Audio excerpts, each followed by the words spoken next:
15 nasawi sa mga airstrike sa Gaza City. Isang araw po yan matapos i-anunsyo ng Israeli military na nagsimula na ang mga pag-atake doon. At sa Italy naman, isang lalaki ang inaresto sa gitna ng sunog sa airport.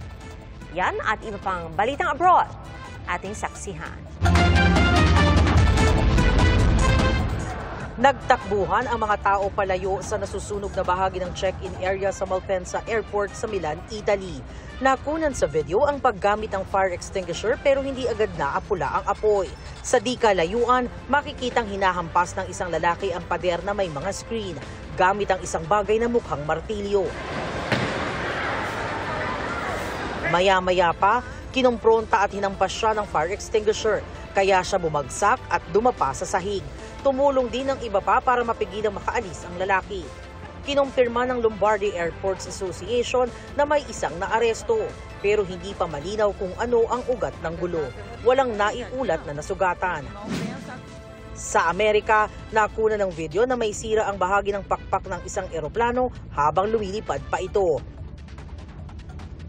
Ayon sa local media, galing Orlando ang eroplano at ligtas namang nakalapag sa Austin, Texas. Kinukumpuni na raw ito at hindi muna babiyahe. Hinahampas naman ng malalakas na alon ang tabing dagat at iba pang istruktura sa Buxton, North Carolina.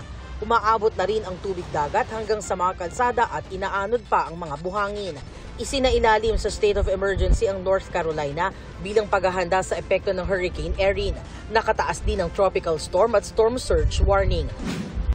Sa gitna ng madilim na gabi, tila kislap mula sa malayo ang natanaw mula sa Gaza. Maya-maya pa, umalingaw-ngaw na ang pagsabog.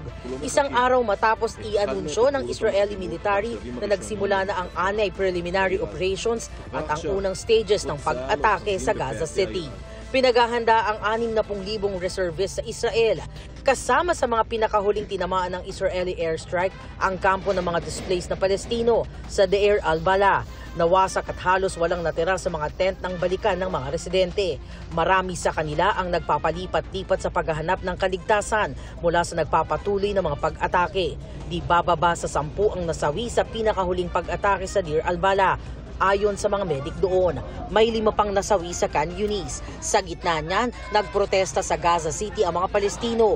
Bitbit ang kanilang mga panawagang itigil na ang sigalot at tuligsain ang patuloy na pag-display sa kanila. Kahapon ay nanawagan ng agarang ceasefire sa Gaza si United Nations Secretary General Antonio Gutierrez.